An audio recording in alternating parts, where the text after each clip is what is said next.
Hi, എല്ലാവർക്കും വിജീസ് കിച്ചൻ്റെ പുതിയൊരു വീഡിയോയിലേക്ക് സ്വാഗതം. ഞാൻ നിങ്ങളുടെ സ്വന്തം വി ചേച്ചി. എൻ്റെ പ്രിയപ്പെട്ട ഓരോരുത്തർ സുഖമായിട്ടിരിക്കുന്നു. ദൈവം സഹായിച്ച് ഇവിടെ സുഖമായിട്ടൊക്കെ ഇരിക്കുന്നു. ഇന്നൊരു ദിവസം ദൈവം നമുക്ക് ദാനമായി തന്നു. അതിന് ദൈവത്തിന് നന്ദി പറയാം. അപ്പോഴേ എല്ലാവരും ഓണത്തിൻ്റെ തിരക്കിലാണോ? എല്ലാവർക്കും ഹാപ്പി ഓണം കേട്ടോ. പിന്നെ ഇനിയും പറയാൻ പറ്റിയില്ലല്ലോ, മറന്നു പോകും കേട്ടോ. പിന്നെന്തുവാ, എന്തോ പറയാൻ വന്നയാന്നല്ലേ. ഇന്നലത്തെ വീഡിയോ കണ്ടിട്ട് എല്ലാവർക്കും ഒത്തിരി ഇഷ്ടമായി. ഊണ്, നമ്മുടെ നാടൻ ഊണ്. ഇന്ന് ഒരു സ്പെഷ്യൽ കൂട്ടാൻ, അത് കാൽഷ്യമൊക്കെ ഉള്ളൊരു കൂട്ടാൻ എൻ്റെ രീതിയിൽ ഞാൻ ചെയ്തതാണ് കേട്ടോ. അങ്ങനെ ആരെങ്കിലും അതുകൊണ്ട് ചെയ്യുമോയെന്ന് തന്നെ എനിക്കറിയത്തില്ല. പിന്നൊരു ബീഫ് കറിയുടെ ഒക്കെ റെസിപ്പി ഉണ്ട്. നിങ്ങൾ എന്തൊക്കെ ഈ ചേച്ചി എന്തിനാ ഓണത്തിന് ബീഫ് കറി കൊണ്ടുവന്നേക്കുന്നത്? അപ്പോൾ എല്ലാവരും വീഡിയോ കാണുക. അപ്പോൾ ഇപ്പോൾ ഇന്നലെ ഞാൻ 1-2 കമൻറ്റ് പുതിയ ആൾക്കാരാണ്, അതും എൻ്റെ പഴയ വീഡിയോ കണ്ടിട്ട്. ഒരു അവൽ മിൽക്ക് ഞാൻ ഉണ്ടാക്കിയായിരുന്നു. അതെന്നാൽ വർഷങ്ങൾക്ക് മുമ്പിട്ട്. പിന്നാണ് ഞാൻ ഈ വ്ളോഗൊക്കെ തുടങ്ങിയത്. അന്നൊക്കെ റെസിപ്പികളായിരുന്നു ഇടുന്നത്. അതൊക്കെ നല്ല വ്യൂസും ഉണ്ടായിരുന്നു. എൻ്റെ കോട്ടയം സ്റ്റൈൽ മീൻകറി 15 ലക്ഷത്തോളം ആൾക്കാർ കണ്ടതാണ്. അപ്പോൾ കമൻറ്റ് വന്നു, പുതിയ ആൾക്കാരൊക്കെ സബ്സ്ക്രൈബ് ചെയ്യുന്നുണ്ടെന്നാണ് അർത്ഥം. പിന്നെ പ്രത്യേകിച്ചൊന്നുമില്ല. ഇന്നത്തെ വീഡിയോയും കാണുക, സപ്പോർട്ട് ചെയ്യുക. ഓക്കെ, ഇനി നമുക്ക് വീഡിയോയിലോട്ട് പോകാം. ഞാൻ ഇതൊന്നുമല്ല പറയാനിരുന്നത്, വേറെ എന്തെങ്കിലും പറയാനാ ഓടി വന്നേ. അതിൻ്റെ ഇടയ്ക്ക് ഞാൻ മറന്നു പോയതാണ് കേട്ടോ. ഈ ദിവസങ്ങൾ ഇച്ചിരി ബിസി ആയിരുന്നേ. ഞാൻ കമൻറ്റിന് റിപ്ലൈ പോലും, കമൻറ്റും അധികം ഇല്ല, എന്നാലും അതിന് റിപ്ലൈ കൊടുത്തില്ല. ഈ ഇടയ്ക്കിടയ്ക്ക്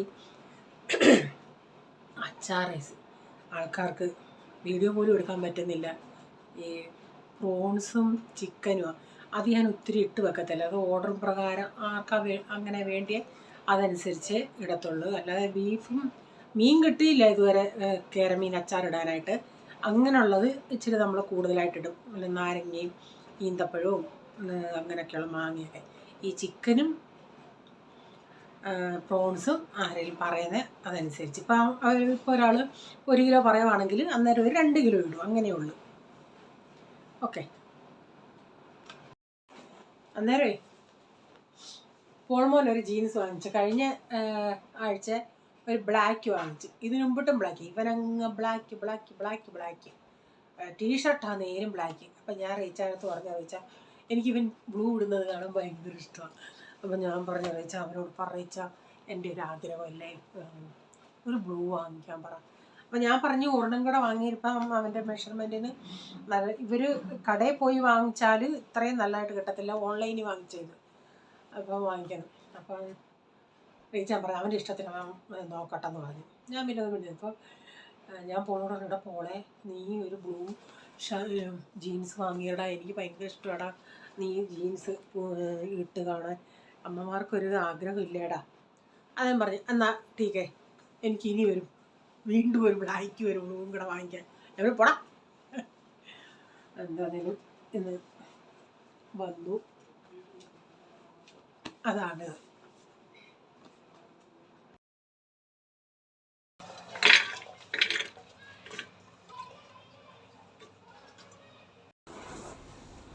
അപ്പോൾ രാവിലത്തെയൊക്കെ കഴിഞ്ഞതിന് ശേഷം പിന്നെ ഉച്ചക്കത്തെ വീഡിയോ എടുക്കുന്നത്.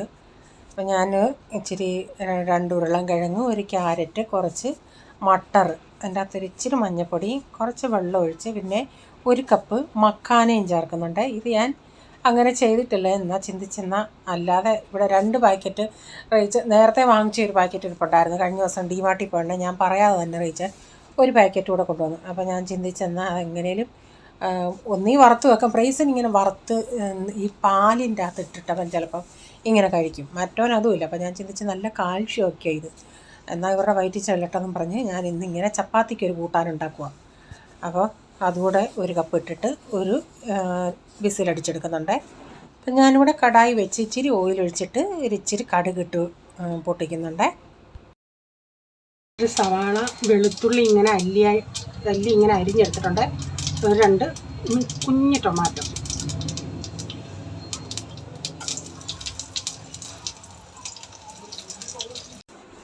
വെളുത്തുള്ളി ഇച്ചിരി ഒന്നിട്ട് ഒന്ന് കളർ മാറാറാണ്. പിന്നെ ബാക്കി സവാളയും ടൊമാറ്റോയും ഇതെല്ലാം കൂടെ ഇട്ടൊന്ന് ഇച്ചിരി ഉപ്പൊക്കെ ഇട്ടിട്ട് ഇതൊന്ന് വഴറ്റിയെടുക്കുക. ഒരു തണ്ട് കറിവേപ്പില ഇട്ടിട്ട്. ഇത് പക്ഷേ ചപ്പാത്തിക്ക് നല്ല അടിപൊളി കൂട്ടാനായിരുന്നു കേട്ടോ. നമ്മുടെ ആ മക്കാനയൊക്കെ അങ്ങ് നല്ല സോഫ്റ്റായി. ആർക്കും മനസ്സിലായില്ല അത് മക്കാനയാണെന്നുള്ളത്. ഈ ഉരുളൻകിഴങ്ങൊക്കെ ഇട്ടതുകൊണ്ട് ആരും അങ്ങനെ മൈൻഡ് ചെയ്തില്ല. ടൊമാറ്റോയും സവാളയൊക്കെ ഒന്ന് വഴന്ന് വന്നിട്ട് ഇതിലേക്ക് ഞാനൊരു 1/2 ടീസ്പൂൺ മഞ്ഞൾപ്പൊടി, 2.5 ടീസ്പൂൺ മല്ലിപ്പൊടി, 1 ടീസ്പൂൺ കാശ്മീരി മുളക് പൊടി, 1/2 ടീസ്പൂൺ ഗരം മസാല ഇതൊക്കെ ഇട്ടിട്ട് ഇതിൻ്റെ പച്ചമണം പോകുന്ന വരെ ഒന്ന് മൂപ്പിച്ചെടുക്കാമേ. അത് നമ്മുടെ കുക്കറിൽ വെച്ചത് ഒരു വിസിൽ വന്നായിരുന്നു. ഞാനത് ഓഫാക്കി ഇട്ടേക്കുക. പ്രഷറൊന്നും തുറന്ന് വിട്ടില്ല, താനേ പ്രഷർ പോകുമായിരുന്നു. അപ്പം നന്നായി ഇതൊന്ന് വെന്ത് കിട്ടുന്നുണ്ടെങ്കിൽ നമുക്ക് ആ ഉരുളൻകിഴങ്ങൊക്കെ നന്നായി വെന്തുടയുന്നുണ്ടെങ്കിൽ നല്ലൊരു കൊഴുപ്പ് കിട്ടും. എന്നിട്ടത് ഇച്ചിരി വെള്ളം ഉണ്ടായിരുന്നു. ആ വെള്ളത്തോടു കൂടി ഈ മൂത്ത മസാല നന്നായി ഒന്ന് മൂക്കണേ. മൂത്തിട്ട് ഇതിൻ്റെ ഇട്ടിട്ട് നന്നായി മിക്സ് ചെയ്ത് ചെറിയ തീയിൽ അവിടെ കിടന്നൊന്ന് തിളച്ചി ഉരുളൻകിഴങ്ങിലൊക്കെ ഇതൊന്ന് മസാല പിടിക്കട്ടെ. ഇച്ചിരി നേരം ഇതൊന്ന് അടച്ചു കൊടുക്കാമേ. അപ്പം ഞാനൊന്ന് തുറന്നു നോക്കിയുടനെ ഓയിലൊക്കെ ഇങ്ങനെ മുകളിൽ തെളിഞ്ഞിട്ടുണ്ട്. ഇപ്പം ഇതൊക്കെ നന്നായി വെന്ത് ഒരു പരുവായിട്ടുണ്ട്. ഈ ചാറിലെടുക്കുകയാണെങ്കിൽ കുറച്ചുകൂടെ കഴിയുമ്പോൾ ഇതൊന്ന് ഇച്ചിരി തണുക്കുമ്പോഴേ കുറേയും കൂടെ അങ്ങ് ഉടയും. ഞാൻ ഈ മത്തിൻ്റെ ഇതുകൊണ്ടല്ലേ ഇച്ചിരി ഒന്ന് പൊട്ടറ്റോയൊക്കെ ഒന്ന് ഉടച്ച് കൊടുത്തിട്ടുണ്ട്. എന്നിട്ട് ലാസ്റ്റിൽ നിങ്ങൾക്ക് വേണേൽ കടുക് വറുക്കാം. ഞാൻ ഇച്ചിരി വെളിച്ചെണ്ണയാണ് ഒഴിച്ചത്. വെളിച്ചെണ്ണയ്ക്ക് ഒരു പ്രത്യേക ടേസ്റ്റുണ്ട്. നിങ്ങൾക്ക് വെളിച്ചെണ്ണ ഉപയോഗിക്കുന്നില്ല, കടുക് വറക്കണമെങ്കിൽ അങ്ങനെ കടുക് വറുത്തും ചേർക്കാം. അപ്പം ഞാനിങ്ങനെ ചൂടോടെ ഇവർക്ക് കൊടുക്കാനുള്ളത് കൊടുത്തു. അത് കഴിഞ്ഞിട്ട് കുറച്ച് കഴിഞ്ഞ് ഞാൻ നോക്കിയിട്ടുണ്ടെങ്കിൽ കുറേയും കൂടെ അങ്ങ് നന്നായിട്ട് തിക്കായിട്ടുണ്ടേ. പക്ഷേ നല്ല ടേസ്റ്റായിരുന്നെന്ന് പിള്ളേർ ചോദിച്ചപ്പം അവർക്ക് മനസ്സിലായില്ല ഇതിൻ്റെ അകത്ത് മക്കാന ഇട്ടിട്ടുണ്ടെന്ന്.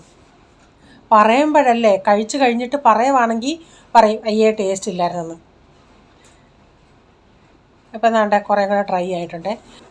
ഞാൻ അതിൻ്റെ ഇടയ്ക്ക് ബീഫൊക്കെ ഒന്ന് കഴുകി വാരി എടുത്തായിരുന്നു. ബീഫ് പിന്നെ അറിയാൻ വയ്യാത്ത ആരെങ്കിലും ഉണ്ടെങ്കിൽ ബീഫ് കഴുകുന്നുണ്ടെങ്കിൽ കുറച്ച് ഉപ്പും വിനാഗിരി ഇട്ട് നമ്മൾ കഴുകുകയാണെങ്കിൽ അതിൻ്റെ അകത്തെ ബ്ലഡ് എല്ലാം നന്നായി പോയി നല്ല വൈറ്റ് കളറിൽ നമുക്ക് പിന്നെ ബീഫ് കിട്ടും. അല്ലെങ്കിൽ നമ്മൾ എത്ര ഇങ്ങനെ പിഴിഞ്ഞെടുക്കും തോറും ആ സമയത്ത് ഇങ്ങനെ വെളുത്തിരിക്കും. പിന്നെ വീണ്ടും നമ്മൾ പിഴിയും തോറും അതിൽ നിന്ന് ബ്ലഡ് വരും. ഇങ്ങനെ ഒന്ന് ചെയ്ത് നോക്ക്, നന്നായിട്ട് ക്ലീനായി കിട്ടും.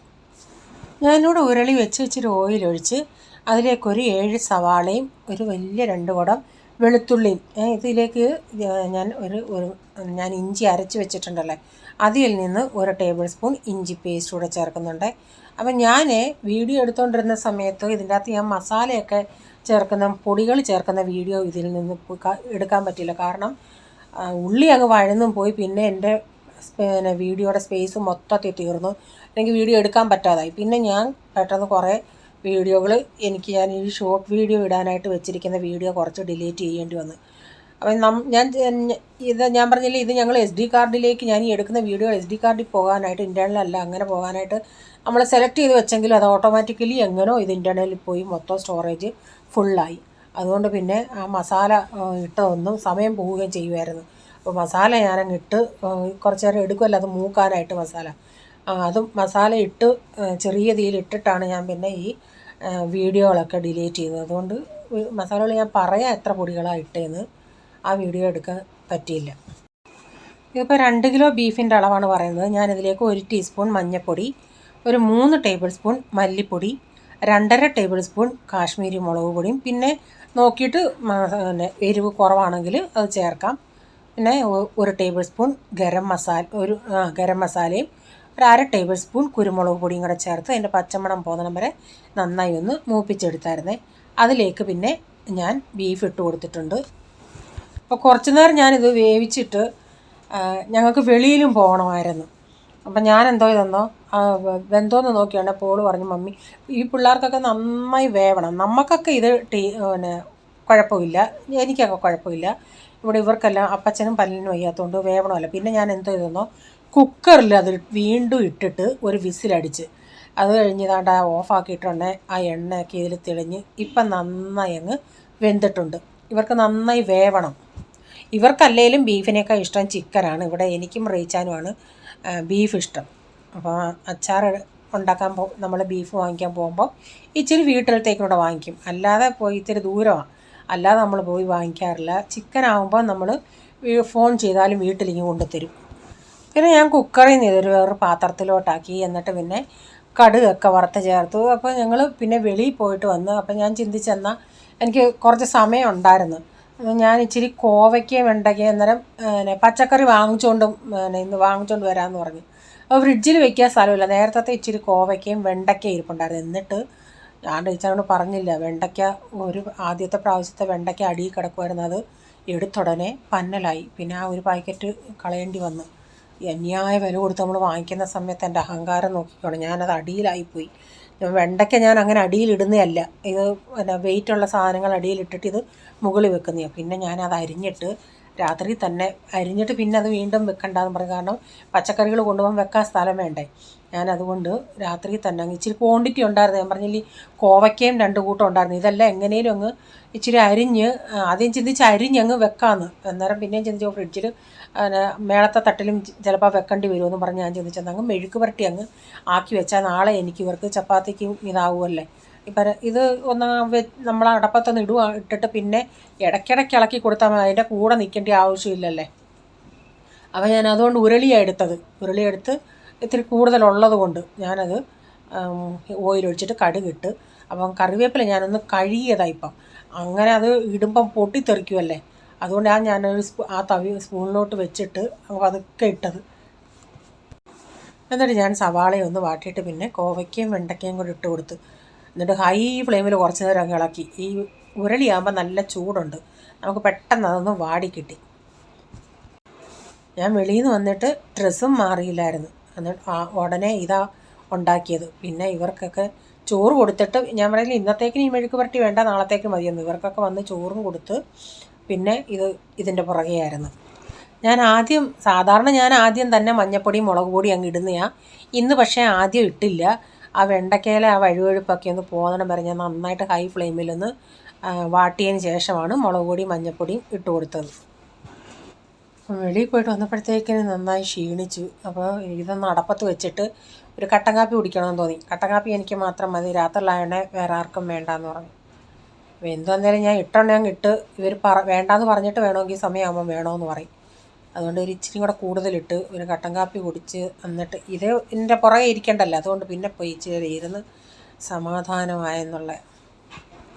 ഇവിടെ മെഴുക്ക് പുരട്ടിയും റെഡി ആയായിരുന്നു. അപ്പോൾ ഇന്നത്തെ വീഡിയോയിലെ വിശേഷങ്ങൾ ഇതൊക്കെയായിരുന്നു. വീഡിയോ ഇഷ്ടമായെങ്കിൽ ലൈക്ക് ചെയ്യണേ, നിങ്ങളുടെ അഭിപ്രായം കമൻറ്റിൽ കൂടെ അറിയിക്കണേ. സബ്സ്ക്രൈബ് ചെയ്തിട്ടില്ലെങ്കിലൊന്ന് സബ്സ്ക്രൈബ് കൂടെ ചെയ്തേക്കണേ. ഇനി ഒരു പുതിയ വീഡിയോയുമായി വരും വരെ bye. God bless you all. Thank you. Take care. Bye. See U.